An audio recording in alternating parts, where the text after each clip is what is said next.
So chances are, if you've done some research about coming to Japan, you've probably seen pictures of Chureito Pagoda.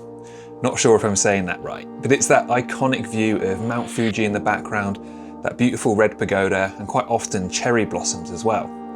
It's an iconic photo location, but how easy is that to get to from Tokyo? We're about to find out.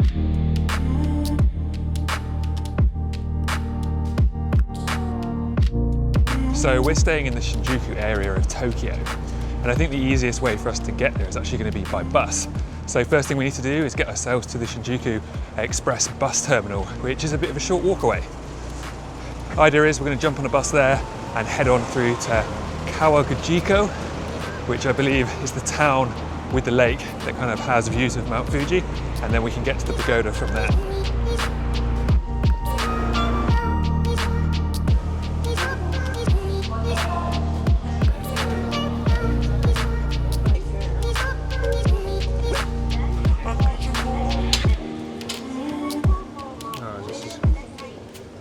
Okay. 9:15.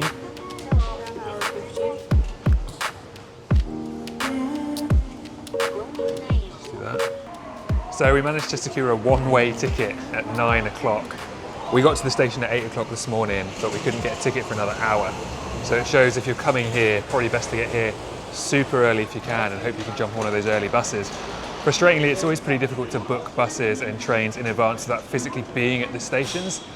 I haven't really worked out how to do that online yet, or if you can.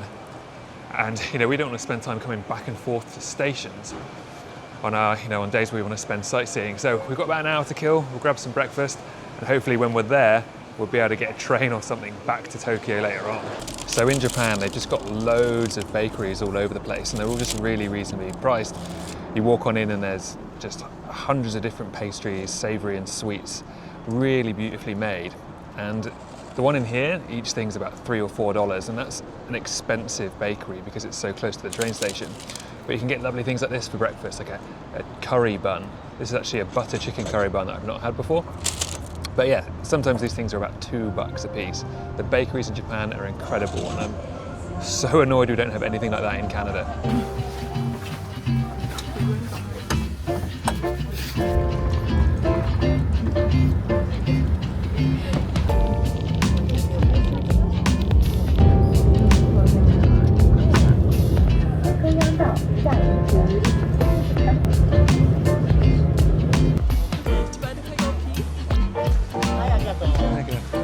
We've made it to Kawaguchi, or Kawaguchiko.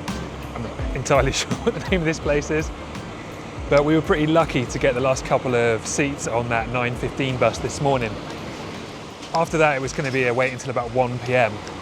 So you can book these buses online in advance. I've worked out how to do that, but I'd probably recommend doing that 2 or 3 days ahead of time. And I'll put a link in the description below on where you can do that. But now we've made it, we've got 3 or 4 hours until the sun comes down, which is probably when we want to be up at that pagoda. So in the meantime, we're going to grab some bikes, cycle around the lake, and then hopefully grab some images on our way round. Another very famous spot to shoot Mount Fuji from is actually opposite this Lawsons supermarket. Now I'd seen loads of things online saying they'd put a fence up here to stop people actually shooting it because it was just getting so crowded. But I think certainly at night time would be the time to do it with the lights on in the supermarket. But we might as well just grab a quick shot now. It doesn't seem to be too busy, and it's right next to that bus station that we just got off of.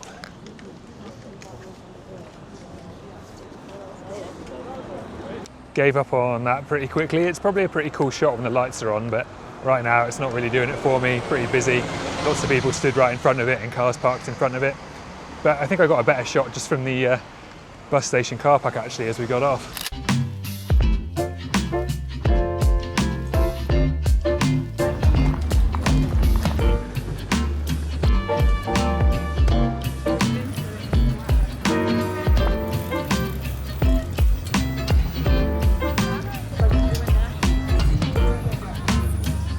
So a bit more of a kerfuffle to get those bikes than we thought. I think that was the third place we tried in the end. Again, got here a little bit later in the morning, so a lot of the bike rental was sold out. So I can't imagine if you came here during like Golden Week or during the cherry blossoms or kind of the height of summer, I think everything would be booked up like immediately, so you'd have to get here super early. But we've made it a short cycle down to the lake, from the bike rental place. And now we're just going to cycle around the lake, taking it in and just kind of cruise. But some beautiful views, very, very harsh sunlight for pictures, but beautiful views all the same.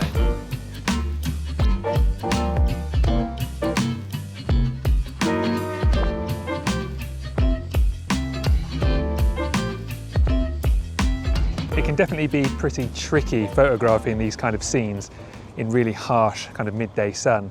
But you know, we're here, this is the only opportunity we've got to come and see Mount Fuji in the lake, so we're going to make the most of it. So I think the best thing to be doing really with images today is try not actually block a lot of the lake out of the image, because there's a really bad glare across it. And I don't actually have polarizing filters for any of my longer lenses, any of my wide angles.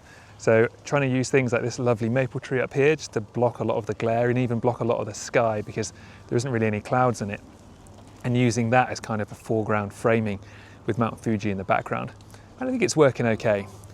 Definitely the catch-22 with Fuji in general is that if there's too much cloud in the sky, you can't necessarily see the mountain. Often the peak doesn't show. But obviously if there's some cloud, maybe there's a bit more color or a bit softer light. So we're just working with what we've got today.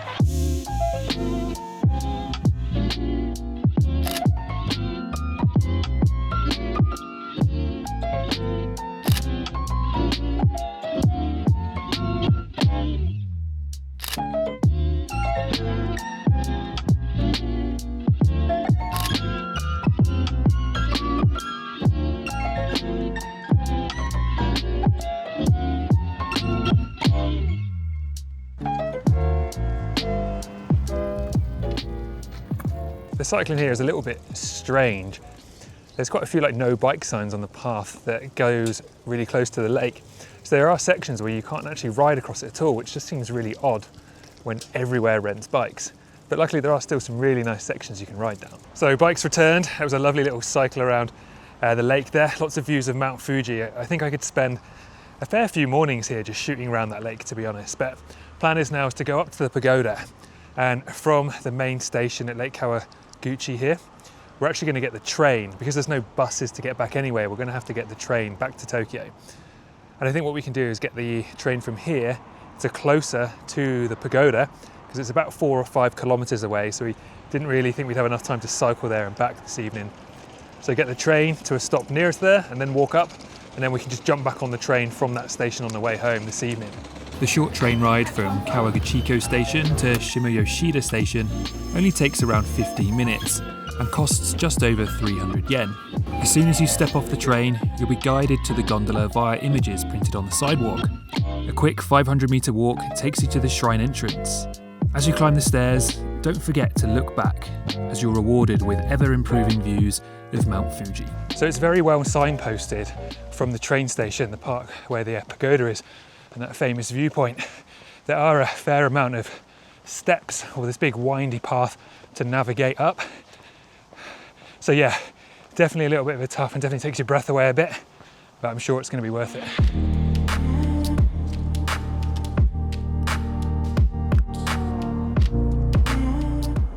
So to be honest, this location probably is better at sunrise, because the sun rises from behind and casts a light onto the pagoda and onto Mount Fuji. But right now we're getting a nice bit of side light, and it's illuminating the trees really nicely on the stairs on the way up. So I've taken a bunch of shots on the way up, and I think they might actually be the shots of the night.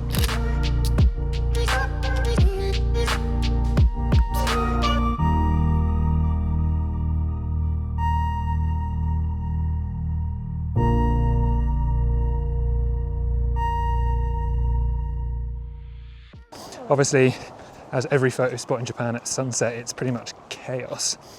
But it's too crowded to be able to get into the exact spot you might want. There's some really nice light beams coming across Fuji now. And I know what I want to get. I want to get Fuji, the pagoda, and a sun star. But it's proving almost impossible to do that. Although maybe not the exact image I had in mind, I did manage to fight through the crowds to get this. In an ideal world, I'd have loved some clouds in the sky above Fuji. However, the evening glow and full foliage definitely added some interest. And as is often the way with photographing new locations whilst travelling, you really do just have to make the most of the conditions that you're dealt at the time. I was really relying on the IBIS and the image stabilisation in my camera on those ones, hoping I can get away with slightly slower shutter speeds handheld. but hopefully they've turned out all right, and in post I can make them look pretty good. Sorry, once again, an absolutely chaotic end to a video in Japan. Yeah, obviously, unfortunately, we just had the day here, so we kind of came at sunset because that was the best time we could come. I think it's sunrise would definitely be the time to come up this pagoda. But saying that, I think I've got a couple of shots that will be pretty good. And that's it. This is our last night here in Japan. So we're going to make our way back to Tokyo now, finish the holiday off with a bunch of drinking and eating in Shinjuku. And the next video will be back in the Rockies. Hopefully some nice quiet photography all to myself by a lake in front of a mountain. Once again, thanks for watching, and hopefully I'll see you on the next one.